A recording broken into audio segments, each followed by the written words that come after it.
ये कहानी एक ऐसे चमत्कार की है जिसे सुनकर विश्वास और भक्ति दोनों और गहरे हो जाते हैं। एक छोटे से गांव में जहां मिट्टी की खुशबू और सादगी भरी जिंदगी बसती थी, वही एक बूढ़ी माँ रहती थी। लोग उसे बूढ़ी माई कहकर बुलाते थे। उसका असली नाम अब किसी को याद नहीं था, क्योंकि उसकी पहचान उसके नाम से नहीं, बल्कि उसके दुख और उसकी भक्ति से थी।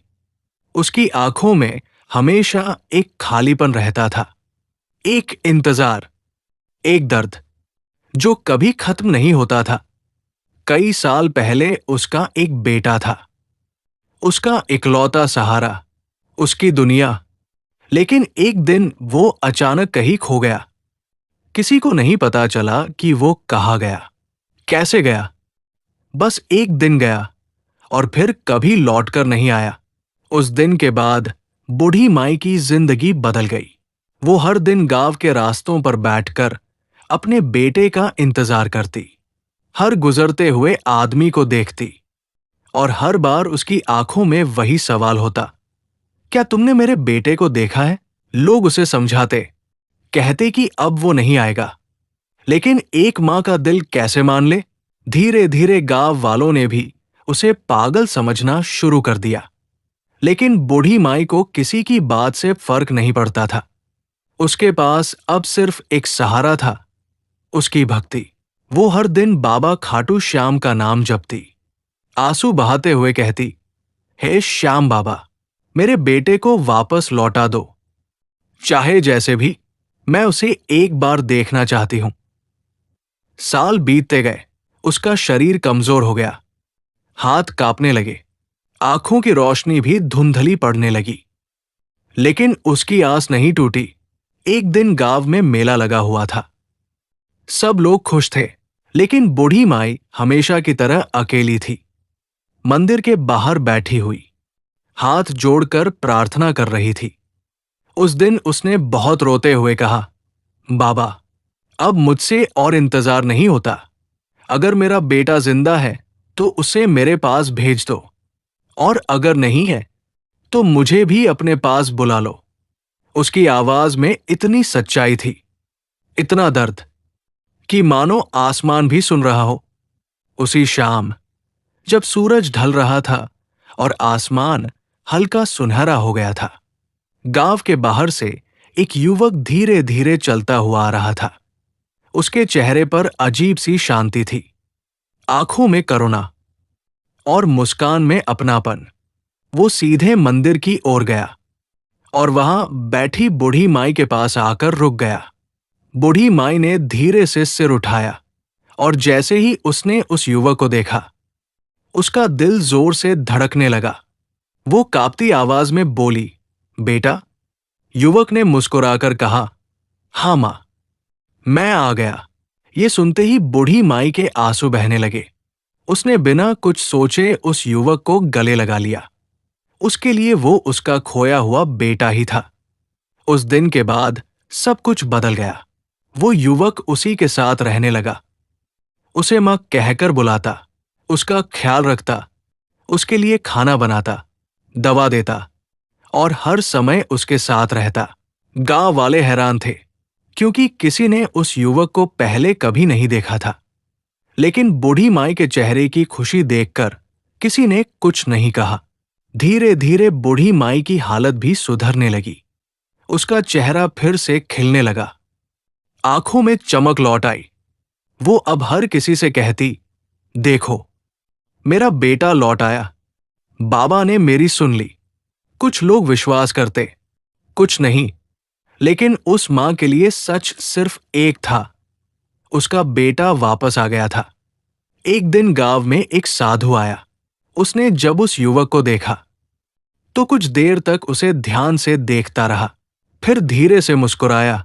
वो बूढ़ी माई के पास गया और बोला, मां, तुम्हें पता है तुम्हारा बेटा कौन है? बूढ़ी माई ने कहा, हाँ, मेरा बेटा है, मेरा लाला। साधु ने शांत स्वर में कहा, नहीं मां, ये कोई साधारण इंसान नहीं है। ये तो स्वयं बाबा खाटू श्याम है, जो तुम्हारी भक्ति से प्रसन्न होकर तुम्हारे बेटे के रूप में आए हैं। ये सुनकर बूढ़ी माई चौंक गई। उसने उस युवक की ओर देखा। उसकी आंखों में अब एक अलग ही चमक थी। वो कांपते हुए बोली, क्या ये सच है?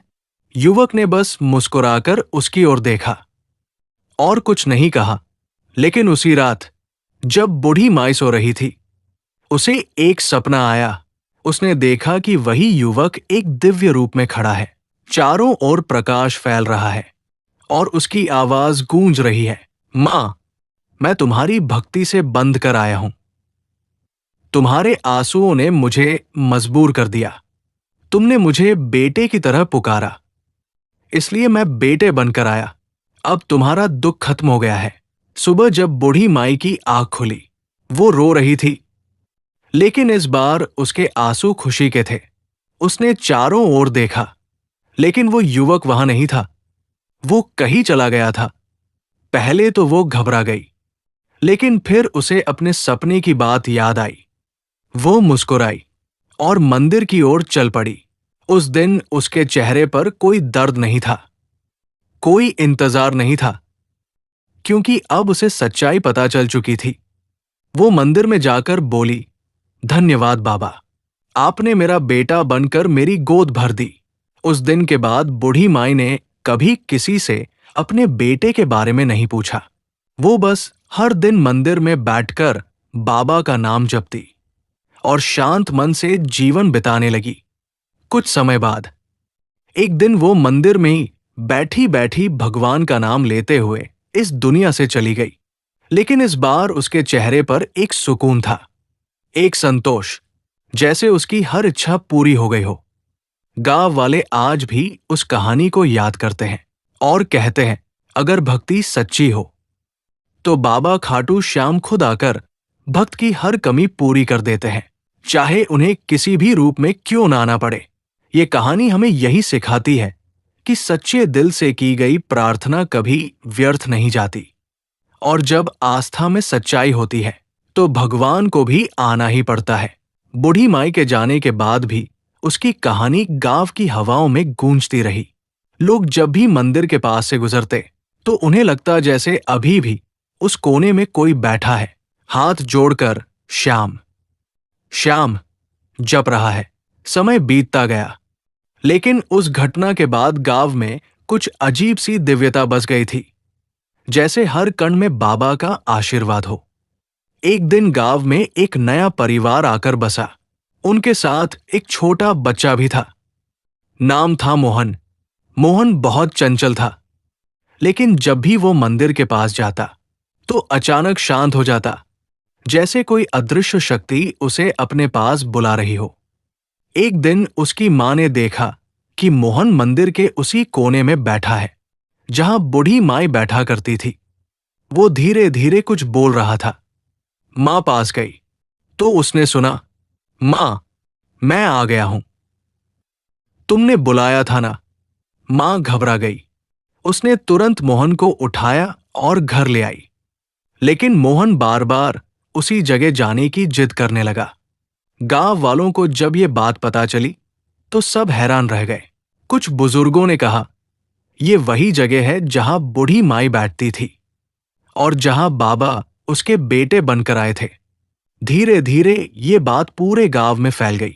अगले दिन सब लोग मंदिर के पास इकट्ठा हुए, ये देखने के लिए कि आखिर ये बच्चा वहां जाकर क्या करता है। मोहन फिर से उसी जगह जाकर बैठ गया। उसकी आंखें बंद हो गई और वो मुस्कुराने लगा। फिर उसने धीमे स्वर में कहा, मां, अब मैं हमेशा यही रहूंगा, तुम चिंता मत करो। ये सुनकर सबके रोंगटे खड़े हो गए। तभी वहां वही साधु फिर से दिखाई दिया, जिसने पहले बूढ़ी माई को सच्चाई बताई थी।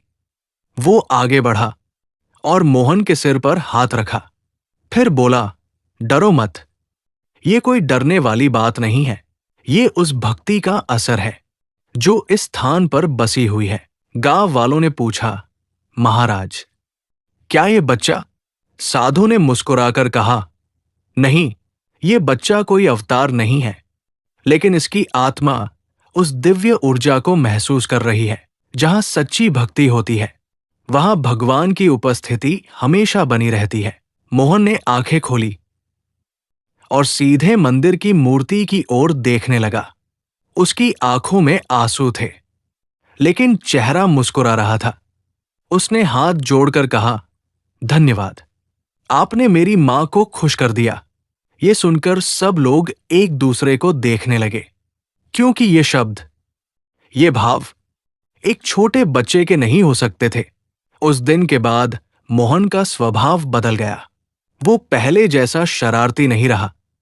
अब वो ज्यादा समय मंदिर में बिताने लगा, लोगों की मदद करता, बुजुर्गों का सम्मान करता और हमेशा श्याम नाम जपता रहता। गांव में जब भी किसी पर कोई संकट आता, लोग मोहन के पास जाते और अजीब बात यह थी कि उसकी कही हुई बातें अक्सर सच हो जाती। एक बार गांव में एक किसान की फसल पूरी तरह खराब हो गई। वो बहुत दुखी था। उसने मोहन से पूछा, अब क्या होगा? मैं तो बर्बाद हो गया। मोहन ने शांत स्वर में कहा, कल सुबह सूरज निकलने से पहले अपने खेत में जाना और वहां जो दिखे उसे स्वीकार कर लेना। किसान को समझ नहीं आया, लेकिन उसने वैसा ही किया। अगले दिन जब वो खेत में गया तो उसने देखा कि रात में हल्की बारिश हुई थी और जमीन में नई नमी आ गई थी। कुछ दिनों में उसकी फसल फिर से हरी होने लगी। किसान खुशी से रो पड़ा। वो समझ गया कि ये कोई साधारण बात नहीं है। धीरे धीरे लोग मोहन को एक विशेष दृष्टि से देखने लगे, लेकिन मोहन हमेशा कहता, मैं कुछ नहीं हूं, सब बाबा की कृपा है। एक दिन वही साधु फिर से गांव आया। उसने मोहन को देखा और मुस्कुराया। फिर गांव वालों से कहा, याद रखो, भगवान हर बार खुद नहीं आते, लेकिन अपनी कृपा से किसी को माध्यम बना देते हैं। पहले वो बूढ़ी माई के बेटे बनकर आए और अब इस बच्चे के जरिए अपनी कृपा दिखा रहे हैं। गांव वाले ये सुनकर भावुक हो गए। अब वो मंदिर सिर्फ एक पूजा का स्थान नहीं रहा, वो आस्था और चमत्कार का केंद्र बन गया। लोग दूर दूर से आने लगे, अपनी समस्याएं लेकर और समाधान लेकर लौटने लगे। लेकिन मोहन कभी भी खुद को बड़ा नहीं मानता था। वो हमेशा मंदिर के उसी कोने में बैठता और धीरे धीरे श्याम श्याम जपता रहता। एक शाम जब सूरज ढल रहा था और आसमान फिर से उसी सुनहरे रंग में रंगा हुआ था, मोहन मंदिर में बैठा था। अचानक उसकी आंखों से आंसू बहने लगे। उसने धीरे से कहा, अब समय आ गया है। गांव वाले घबरा गए। उन्होंने पूछा, किस बात का समय? मोहन ने मुस्कुराकर कहा, अब मुझे जाना होगा, लेकिन बाबा हमेशा यही रहेंगे। ये कहकर उसने आंखें बंद कर ली। कुछ पल के लिए वहां सन्नाटा छा गया और फिर जब उसने आंखें खोली तो वो फिर से एक सामान्य बच्चे की तरह था। उसे कुछ याद नहीं था। गांव वाले सब समझ गए, ये सब बाबा की लीला थी। उस दिन के बाद मोहन फिर से अपने सामान्य जीवन में लौट आया, लेकिन मंदिर की वो दिव्यता, वो ऊर्जा आज भी वैसी ही बनी हुई है। लोग आज भी वहां जाकर सच्चे मन से प्रार्थना करते हैं और कहते हैं, अगर दिल सच्चा हो तो बाबा खाटू श्याम कहीं भी किसी भी रूप में आ सकते हैं। कहानी यहां खत्म नहीं होती, क्योंकि बाबा की लीला कभी खत्म नहीं होती। तीसरा भाग, जहां इस पूरी कहानी का सबसे गहरा रहस्य खुलता है और जहां भक्ति अपने चरम पर पहुंचती है।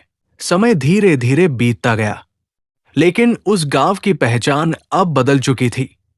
लोग उसे एक साधारण गांव नहीं, बल्कि श्याम की कृपा वाली धरती कहने लगे थे।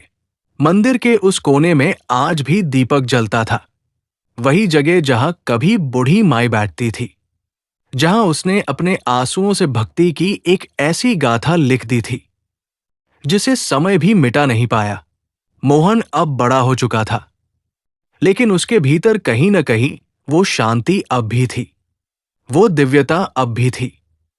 हालांकि उसे अपने बचपन की उन बातों का कुछ याद नहीं था, लेकिन जब भी वो उस मंदिर में जाता तो उसका दिल अपने आप भर आता, जैसे कोई अधूरी कहानी उसे पुकार रही हो। एक दिन गांव में भयंकर सूखा पड़ गया। नदियां सूख गई, खेत बंजर हो गए। लोगों के चेहरे पर चिंता और डर साफ दिखाई देने लगा। हर कोई परेशान था।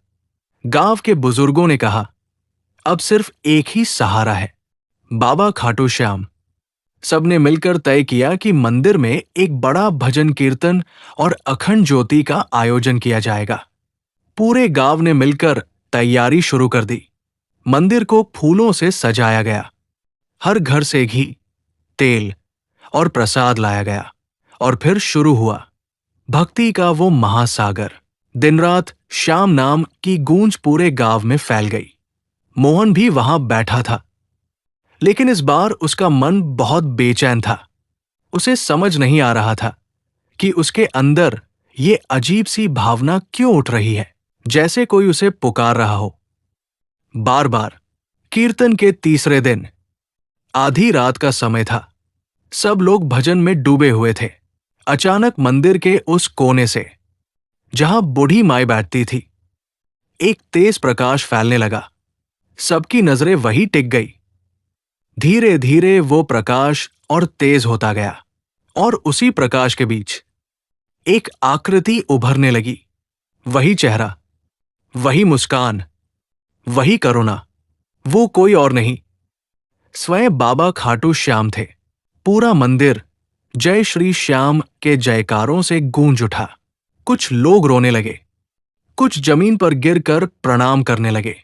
लेकिन उस भीड़ में एक व्यक्ति बिल्कुल शांत खड़ा था। वो था मोहन। उसकी आंखों से आंसू बह रहे थे, लेकिन चेहरे पर एक अजीब सी शांति थी, जैसे उसे सब कुछ समझ में आ गया हो। बाबा धीरे धीरे उसके पास आए और मुस्कुराकर बोले, पहचाना मुझे? मोहन कांपती आवाज में बोला, हां, आप वही हैं जो कभी एक मां के बेटे बनकर आए थे। बाबा ने सिर हिलाया, फिर बोले, वो मां सिर्फ तुम्हारी नहीं थी, वो हर उस भक्त की मां थी जो सच्चे दिल से मुझे पुकारता है। और तुम वही आत्मा हो जिसने उस समय मेरी उपस्थिति को महसूस किया था। मोहन के आंसू और तेज हो गए। वो बाबा के चरणों में गिर पड़ा। बाबा ने उसे उठाया और उसके सिर पर हाथ रखा। फिर बोले, आज इस गांव की परीक्षा है, लेकिन याद रखो, जहां सच्ची भक्ति होती है वहां कभी अभाव नहीं रहता। ये कहकर बाबा ने अपनी आंखें बंद की, और अचानक आसमान में बादल छा गए, बिजली चमकी और फिर तेज बारिश शुरू हो गई। लोग खुशी से झूम उठे। कोई नाचने लगा, कोई रोने लगा। सूखी धरती को जैसे जीवन मिल गया। लेकिन उसी समय मोहन ने देखा कि बाबा का प्रकाश धीरे धीरे कम हो रहा है। वो घबराकर बोला, मत जाइए, हमें आपकी जरूरत है। बाबा मुस्कुराए और बोले, मैं कभी जाता नहीं हूं, मैं हमेशा यही हूं। बस रूप बदल जाता है।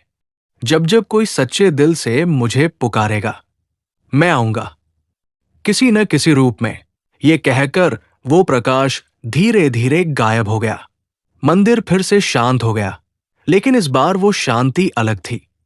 उसमें संतोष था, विश्वास था। बारिश कई दिनों तक होती रही। गांव फिर से हरा भरा हो गया।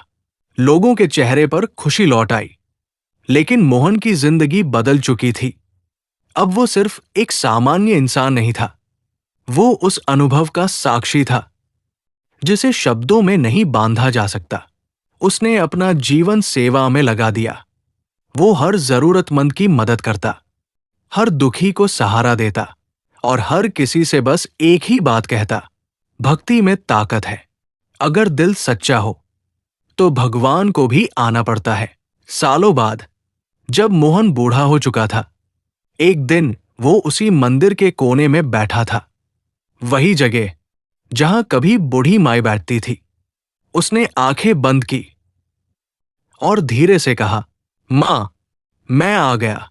और उसी पल उसके चेहरे पर एक हल्की मुस्कान आई और उसकी सांसें थम गई। गांव वालों ने देखा तो उनकी आंखें भर आई। क्योंकि उन्होंने समझ लिया था ये कोई अंत नहीं था, ये एक मिलन था, एक आत्मा का अपने प्रभु से। आज भी उस गांव में जब कोई सच्चे दिल से श्याम का नाम लेता है तो कहते हैं वहां हवा में एक अलग सी महक आ जाती है, जैसे कोई कह रहा हो मैं यही हूं, बस एक सच्ची पुकार की देर है।